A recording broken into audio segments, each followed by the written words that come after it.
yung 1 bedroom. Unit 4405. Kapag pasok niya, may parang receiving area siya. And then sa right side, nandun yung kitchen. So, these are the kitchen cabinets. Ayan. Default na turnover finish na to. Nandun. And then, dito sa left side naman is yung toilet and bath. So, yung toilet and bath niya, may mga pre-installed na medicine cabinet with mirror, lavatory, and water closet. Ayan, so naka-tiles na siya for throughout. And then, dito yung shower area. So, yan yung shower area niya. Kompleto na, may hot and cold function na, pero talagang pa ng heater. And kompleto na yung mga fixtures. So, dito nalagyan ng heater. Yan. Tapos, may outlet on for electricity ng heater. Okay. Yan. Ito yung mga cabinets. Yung may exhaust na siya na abang. So, exhaust niya, lalagyan mo lang ng range hood dito. Yan.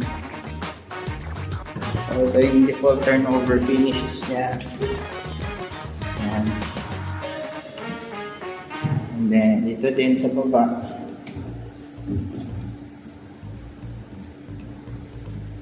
Tapos dito, ayan, may grease trap siya. So, grease trap niya, and then, kasama na yan.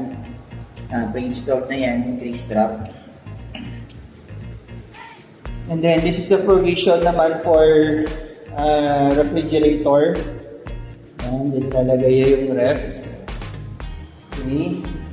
And then, ito yung mixed living and dining area.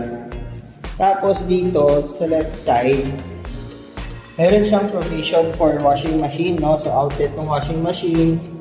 Dito nalagay yung gripo or yung water supply. Tapos, nandun yung drain. Okay? Tapos, fully ventilated unit. So, ayan siya. And then, pag tayo sa bedroom, so may partition siya, no? Yung partition niya may door, glass door.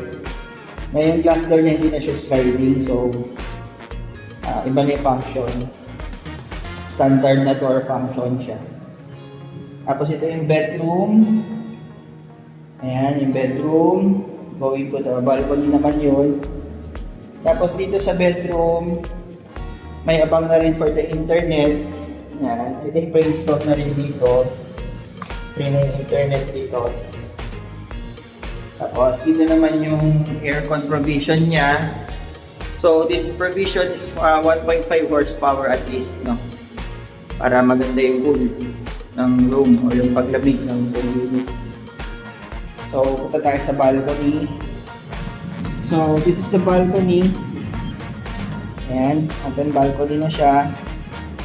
And then, ang view natin, this is Quezon Avenue. So, nandun yung paakyat sa Skyway, that side. Ito, Quezon Avenue na to. Diretso dyan. Ayun, tapos, if I'm not mistaken, nandun yung Pegasus, ito yung Mercury. Tapos, yan, turning sign. So, this unit, guys, is for sale.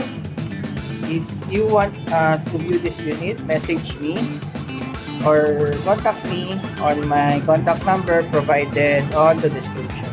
Thank you and see you soon.